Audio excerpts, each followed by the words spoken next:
Oh, hi. My name's Meg with HooperFit. Tea time. Okay, not really. It's Tutorial Tuesday, but today we're learning the teacup. Some people call this the whirlpool. I always call it the teacup. I heard it somewhere, not sure where. It's what comes out of my mouth when I'm teaching it. So, here we go. Put your tea down, grab your hoop, and let's try this. This is an off-body trick, and it's a horizontal hand skill. So much like in some of my other previous off-body tutorials, I know we've done the lasso and the round the world where we want to keep a nice horizontal plane. So this is what we're aiming for with the teacup. Some teacups look a little more wobbly than others. That's okay. But here we go. I like to use a lighter hoop. I have a 1/2 inch pecs here. You could use a poly, you can use a 1 inch pecs. A lot of people in my class do. But what I like to recommend is that they're not too tall. If you're really tall and you can dodge that and you can still do your teacup, then you can use that. But sometimes that's a troubleshooting thing, so we'll review that again later. But here we go. Let's grab our hoop. I like to start mine at my side and go into it this way, much like we're going to do a passing skill. We'll go over a few ways to transition into this in just a moment, but this is what it looks like. It's a horizontal hand hoop in front. So you can see how you need that nice big body clearance. If you have a really tall hoop, it's just going to bump you in the legs or bump you in the tummy and drop down. So hoop size is pretty important for this skill. Let's try that again. So right in front, stir the pot. I totally get that. Stir the pot or whirl the pool. I really am not sure why it's called a teacup. I mean, it reminds me of how those teacups spin around at Disneyland. It's been a long time since I was in one of those. Let's break it down. So really important when you're doing a whirlpool, a teacup, is to have your hand nice and vertical. If it starts doing this or this, your hoop's going to start doing that. Much like when you do a vertical hand hoop, you want a nice, strong, straight arm. So same thing when you're doing it horizontally, but you got to point it downward, okay? These are great things to learn and to practice to help build some good shoulder and tri muscles.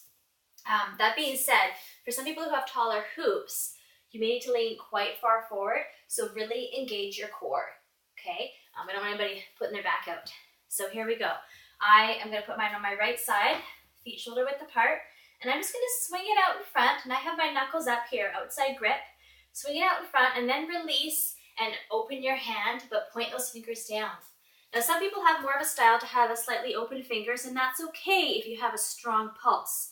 Some people are stronger, straighter pulse when they have closed fingers. Do what works for you. I recommend closing, but if that's not working, you can open them a little, but keep your hand strong.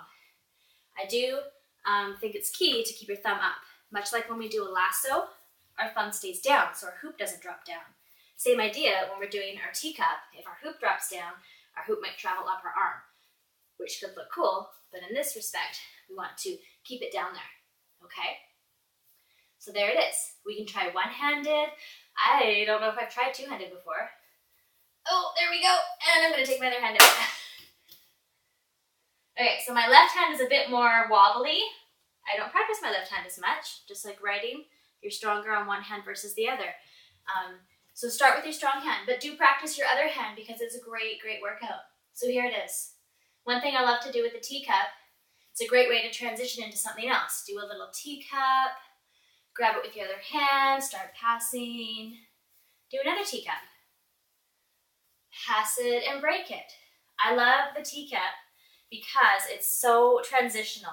Up to lasso, down to teacup, up to lasso. Maybe we'll review the transitions between those two for next week's tutorial. Troubleshooting. We talked about hoop size, so make sure it's not going to be hitting you, okay? Maybe a lighter hoop so it's a little easier on your wrist and your hand. And I didn't mention, but I'm spinning my hoop inward. I believe you can certainly do a teacup spinning outward. I was bringing my hoop in and then letting go and spinning in towards my body. You certainly can do it the other way. I'm going to start on my left, and I'm going to take it this way and spin it out towards my body. So you can spin a teacup both ways. I don't spin it this way very often, as you can tell, because it's a little crooked. So this is always my default.